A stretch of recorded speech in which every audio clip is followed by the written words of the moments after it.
Hi, everybody. Welcome back to another lecture for Psych 9, Developmental Psychology. This is the second lecture for Chapter 4 in Infancy, and we're going to be covering cognitive development. We go ahead and start our screen share. And here we go. Okay, little bumpy starting off, but that's all right. Okay, so once again, this is our lecture for Psychology 9, which is Developmental Psychology, Chapter 4, Part 2, which is Cognitive Development. We're going to be taking a look at Piaget's theory of cognitive development, the information processing theory. We're going to briefly talk about assessing infant development, and we're going to talk about the beginnings of language.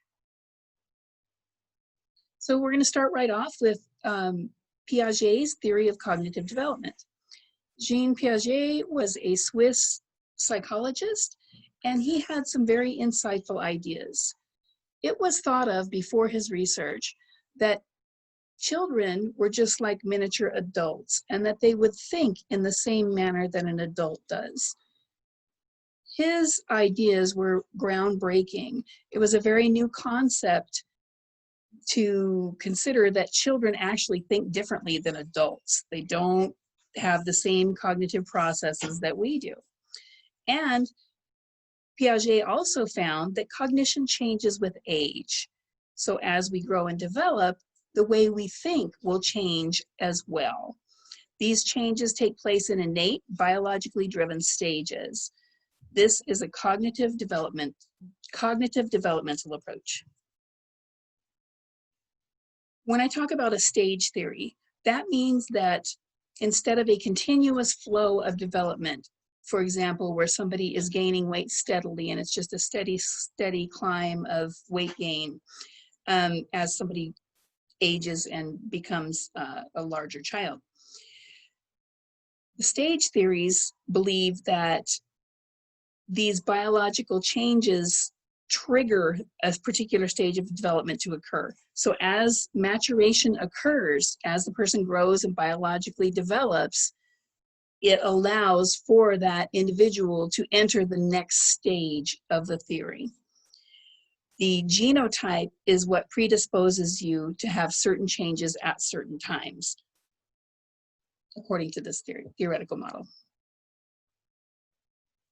Piaget had another groundbreaking idea, and that was that children actively construct their understanding of the world. They influence the environment around them. They are not just passive figures in their environment, that they can actually influence their own environment. Previously, behaviorists would think that children would do things or not do things based on reward and punishment, and that whether a behavior was repeated was strictly based on whether it was a rewarding experience or a punishing experience. Piaget realized that there was a lot more to it than that, and that children can actively influence their environment. An example of that would be a particular child's temperament may influence that parent's behavior. And there can be a very much back and forth. Children's relationships with their caregivers is a back and forth relationship. The children actually influence the care that they get. A schema is a framework for organizing and interpreting information. And this cognitive model is based on having schemas. For an infant, they develop their schemas, or the ways that they organize and interpret information that they've gained from the world, through their sensory motor systems. So through sucking on items, grasping items, and then later on, they develop their schemas by symbolic or representational means. For example, by using language. And on the next slide, I'll kind of elaborate a little bit more on this. Once again, a schema is a cognitive structure for processing, organizing, and interpreting information. It's the framework for how we understand something. Assimilation is new or altered information that will fit into an existing schema, and accommodation is when you have to change the actual schema or framework or idea to adapt to the new information. And I'm gonna talk about this more in kind of in toddler terms because that will make it a little more clear. If a child has a schema or an idea, this cognitive structure about what a horse is, and they see a horse and they recognize the horse and they say horse, and then they see a deer and they look at the deer and they say horse, and they see a goat and they look at the goat and they say horse. All of these creatures have been assimilated into the schema of horse. They have been, the new information is altered in a sense, it just is going to fit right into that category of horse. As the child grows, their language skills increase, they will start to realize that, oh, wait a minute, this deer is not a horse. It's a different creature. This zebra is not a horse. It is a different creature. So what happens then is a new schema has to be created. So accommodation occurs. Instead of the horse and the deer and the goat and the zebra all being assimilated into that schema that is horse, the child now has to go through the process of accommodation, where they realize, oh no, I need a separate schema for zebra, a separate schema for deer, a separate schema for goats. So we have changed schemas in order to adapt for the new information. So these are just kind of some basics of the cognitive model, and we'll probably take a look at this a little bit more in our chapter on toddlers. Piaget's stages of cognitive development. This chart shows us his stages. There are 4 stages according to Piaget. The sensory motor stage, which is what we are interested in the infant chapter, and then in our next chapter, which is our toddlerhood chapter, they will also still be in that sensory motor period, and then they will move down to the next period, the next stage, which is the pre-operational stage. So to progress from the sensory motor stage down to the pre-operational stage, there is some type of innate maturation that occurs. Some type of biological growth has occurred, allowing this growing child to be able to move to the next stage in this developmental model. So back to the sensory motor stage, birth to 2 years. There are 2 main characteristics in this stage: recognition of object permanence, and we're going to talk a little bit about what that is in just a minute. Exploration using the senses, looking, hearing, touching, etc. So a very young baby, they interpret and understand the world through touching things, hearing things, looking at things, trying to put things in their mouth. These are the ways that they explore the world and learn about the world. These are sensory motor stage. That makes sense, right? They're using their senses, their hearing, their eyes, their touch, their mouth, to gain this information about the world. In addition, they will achieve something called object permanence when they are completing this particular stage. The next stage is pre-operational, concrete operational, and formal operational. We're not really going to go into these stages. I'm not going to break it all down right here. We will address each of these stages at the appropriate times in those appropriate developmental periods. Just need to understand that when we're talking about Piaget's stages of cognitive development, this is the model that we're looking at, is this cognitive model. Okay, the sensory motor stage. Here in the sensory motor stage, we are going to see our little person have a little bit of an awakening and understand that, oh my goodness, when something goes out of my sight, it actually still exists. So they start off with a very limited cognitive understanding of the world around them. And once again, they're taking that all in with their senses. Then they develop something called object permanence. And that is the idea that things still exist even when they can't see it. So a very young infant is going to, if say the pacifier drops or They're little toy drops. A very young infant is just going to maybe not even look for it, not even try to see it. Once it's out of sight, it's out of mind. And that's the idea behind this object permanence, is that before the infant has developed a sense of object permanence, they just think that things disappear. They no longer exist when they cannot be seen. This is one idea as to why peekaboo is such a fun game. And there's a lot to this. Piaget was on the right track, but we know now that infants can actually do a lot more than he thought that they could. So our little image here, it says, you mean to tell me that you don't go anywhere when we play peekaboo? Because when you hide your face and then come back, it's surprising and exciting for the infant.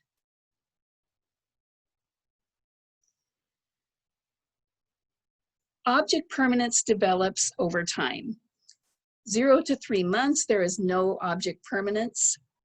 4 months, the child will start looking for a dropped object. They will kind of glance around for a moment and maybe not see it and then not worry about it anymore. From 4 to 8 months, they start looking for a little bit longer. They'll start briefly looking for the item, and then by 8 to 12 months, they will move a blanket, move things. They will put on a pretty good search to find the missing object because they are sure that that object is still there somewhere. Interestingly, after object permanence is achieved and the child has a clear understanding of object permanence, they make a very interesting error. There's something called the A not B error. And this is the tendency for an infant to look for an object in the place where it was last seen rather than the place to which they have seen a researcher move it. So if you look at the little diagram or the little image here, we have an object in view, and then the researcher covers up the object with this little piece of cloth, and then the infant finds the object. They watched it get hidden there, and then they move the blanket, and then they see the object.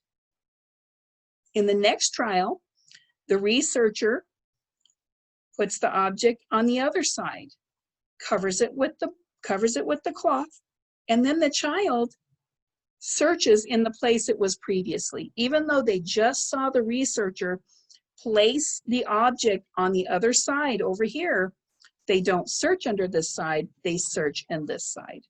One of the ideas about why this might occur, it might have to do with the frontal lobe being very immature at this point, and it may be an impulse control problem. They may not be able to stop from looking where they already looked, even though they saw the object put on the other side.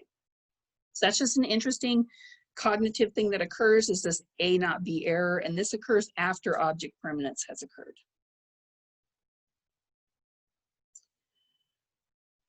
Motor coordination and object permanence.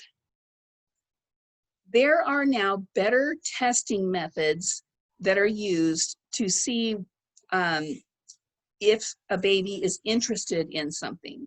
So in Piaget's day, we did not have a lot of good paradigms for testing what an infant can do and can't do.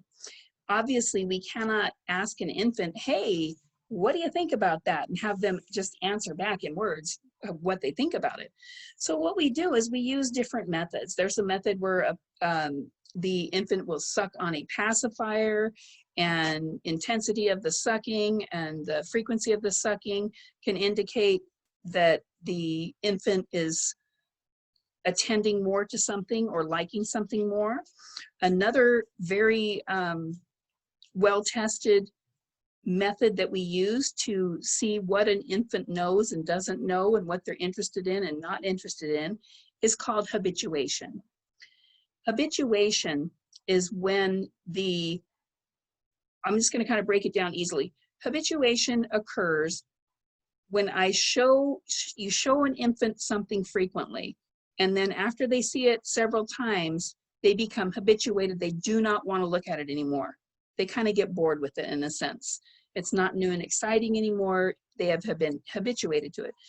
Say I want to know if a 6-month-old child can tell the difference between a green card and a blue card.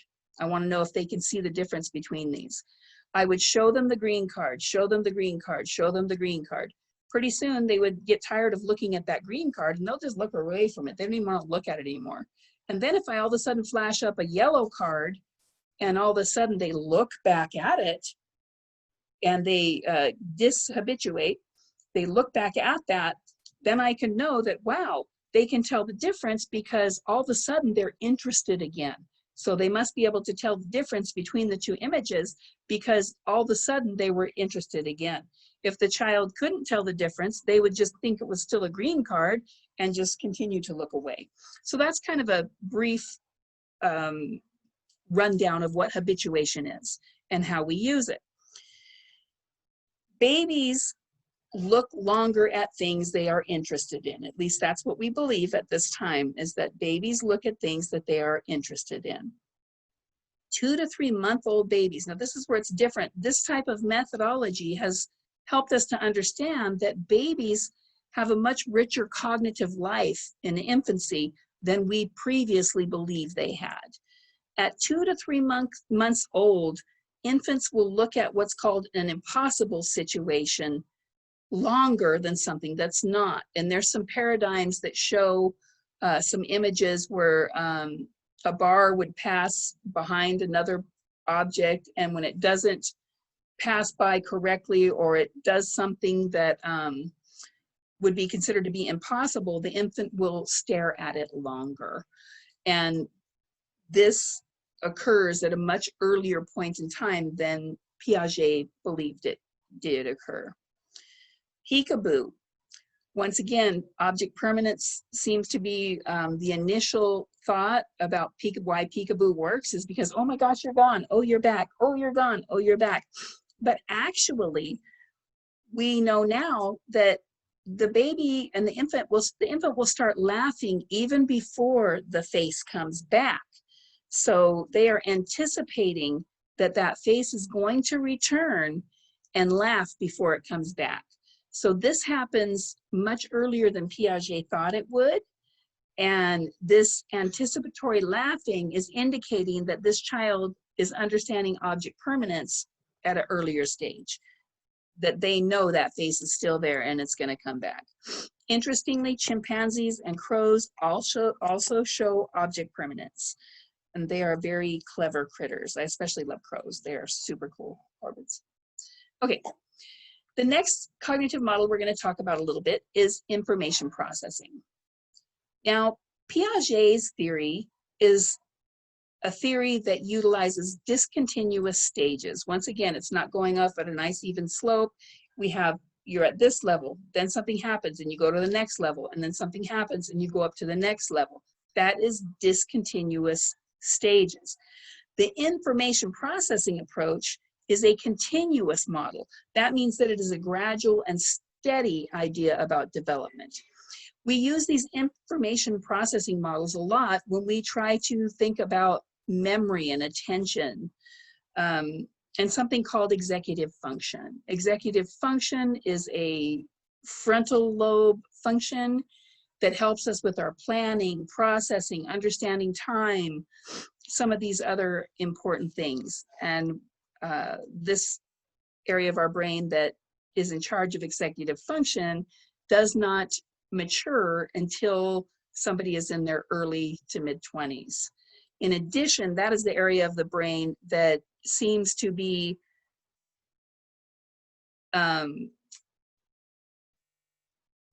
inhibited to some degree with ADHD. So this information processing model, I'm getting off track here. The information processing model views cognitive changes as continuous, I already mentioned that, and it is based on computer models.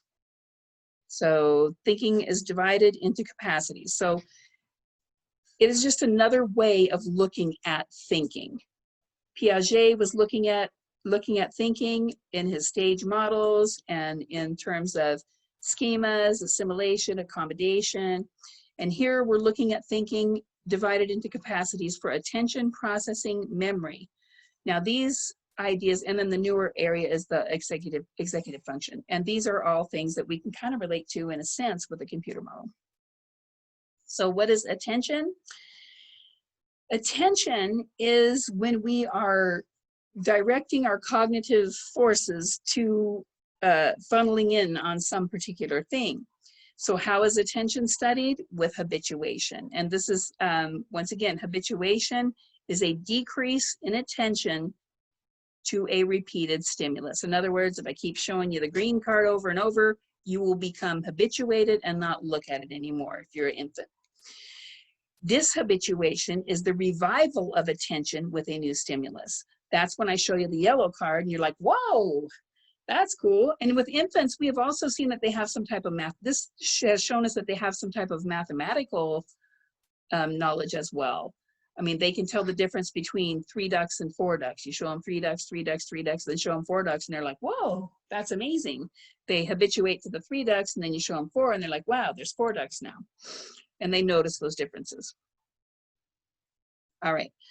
So with habituation, we are focusing on attention because the habituation is whether they're focusing their attention or not. Neonates look at something for several minutes before dishabituation. So when they are newborns, there could be several reasons for this. Why are they looking at something so long? They stare very intently. If you've ever like watched a newborn, they just stare at things.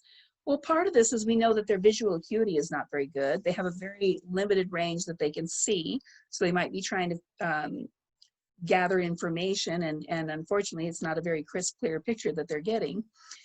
By about 4 to 5 months old, they habituate within several seconds. So they will look at something and then habituate to it rather quickly. All right, infants become better at perceiving and processing stimuli. So as they get older, the time it takes to habituate to something grows shorter. They will focus on something for a shorter amount of time. They will notice that change a little quicker too when you, and dishabituate a little bit quicker. Infants, okay, at the end of the first year, infants learn joint attention. And that is a social skill. It's one of their kind of big first social skills that they learn. What they do is they're going to look at the person near them and they're going to try to figure out what that person's looking at. So if I'm looking at a toy, a particular toy across the room, they're going to start having joint attention. They're going to start looking at me and try to attend to the stimuli that I'm attending to. If I'm looking at something or interested in something, they're going to focus that attention and try to focus their attention on what I'm attending to as well. And that is called joint attention. And that is a good social skill to start developing. It's something that we use for our whole lives. Memory is something that, once again, this information processing model, so we're going to talk about memory. Memory is something that develops over time as well. With the infants, short-term memory improves greatly during the first year of life. Object permanence task shows that infants can remember more locations of hidden objects. There's some tests, some research that have been done to show that they have kind of a broader memory than we thought they did. Long-term memory will just continue to increase.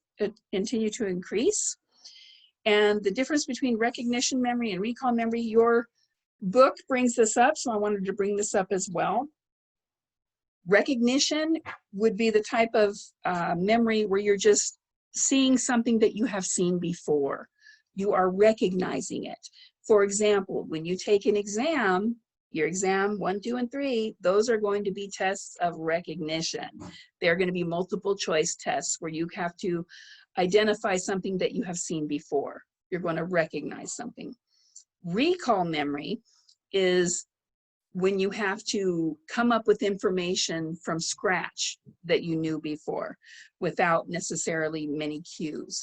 So that would be an essay question. If you have an essay question on the test where you have to recall that information without a recognition cue, that would be recall. So I'm just going to throw that out there already.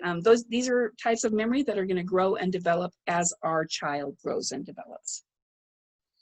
All right, we're going to briefly touch on approaches to assessing development.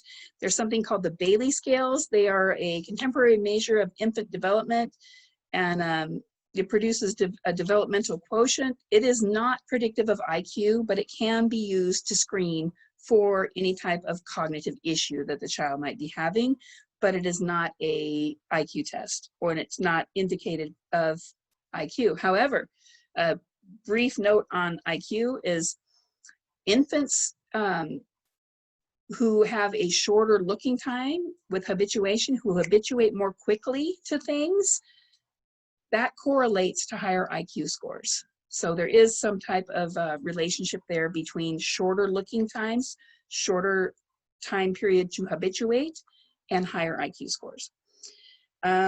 Three main scales used for the Bailey scale is a cognitive measure, a language measure, and a motor measure. Information processing approach to infant assessment. So when you're talking about an information processing approach, we're going to really focus on habituation. So it's going to be some sort of habituation task to help assess intelligence. And then this is where I have the note that infants with short habituation time process information more quickly. That is what will eventually correlate to higher IQ scores and higher academic achievement. So, all right, next slide. The myth of baby Einstein. There is something called the Mozart effect.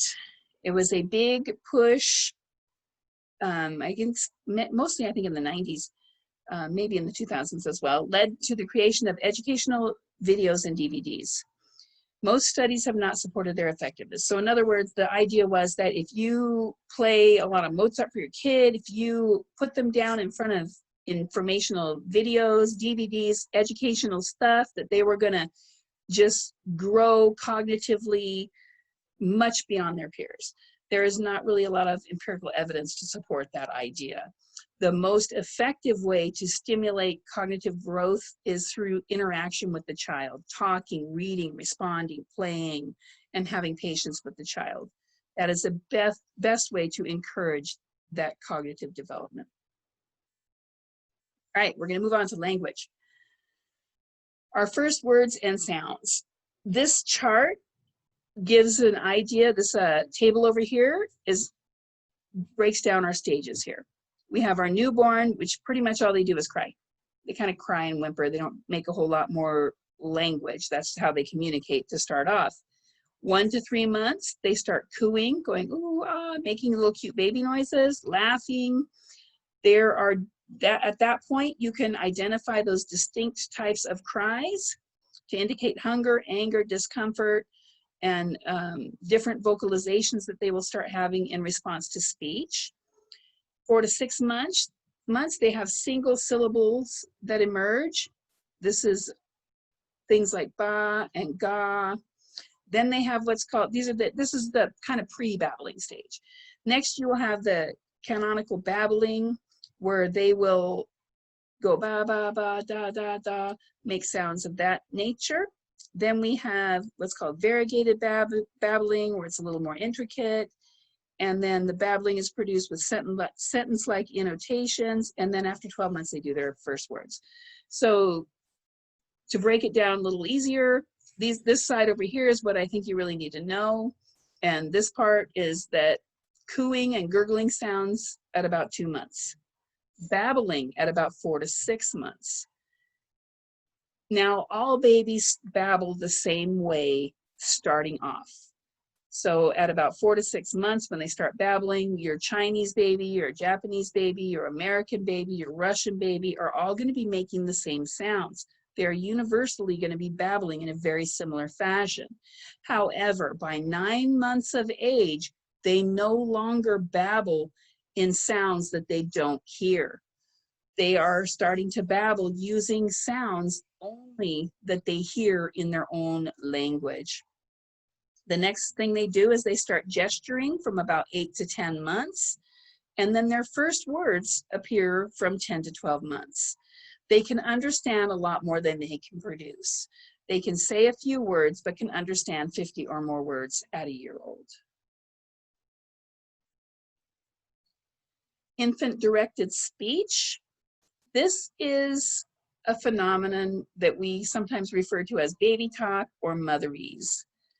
It is a specialized form of speech where adults speak to infants using higher pitched voice with simplified grammar, exaggerated intonation, repetition, a lot more emotion and facial expression, and they speak more clearly and with specific words and phrases.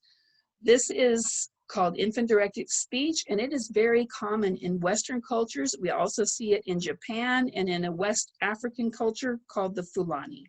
So Western cultures, we're talking about United States, Great Britain, UK, I mean, whatever. Okay, there is a lot more variability in traditional cultures. So some traditional cultures do speak to their children, or they start encouraging them or speaking to them right away, but more traditional cultures do not use infant-directed speech, and some cultures don't even believe that it is important to speak to infants at all. The Gusii of Kenya, there is no infant-directed speech. It is not viewed as useful to talk to infants. Their infants learn speech just as well as infants from cultures with infant-directed speech, because these infants are either strapped to their mom for like the first 6 months and they're listening to her language all day long, and then they're in the care of other people, the siblings or grandma or other women who are watching and taking care of this child. And even though they're not speaking directly to the child is hearing the language and seeing how the language is used. There is no consistent negative effect in cultures with no infant-directed speech. These kids learn their languages and everything about the speech patterns and stuff in their own languages without any difficulty. In Micronesia, the Falak, I think I'm saying that right, they do not use infant-directed speech. They feel that there's no point in speaking to infants. They can't talk back anyway. But by the end of a year, infants have a limited vocabulary, but after that, so in other words, there may be a little bit kind of further behind with speaking at a year old, but then after that, language explodes and they learn language the same as any other culture. All right, if you're interested, there's some great videos to look at here.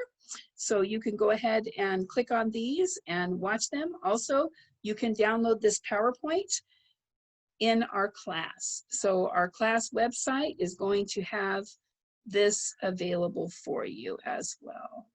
Okay, and that's going to do it for now. So I hope you guys have a lovely day, and I hope this is at least somewhat useful in your studying. Thank you. Take care.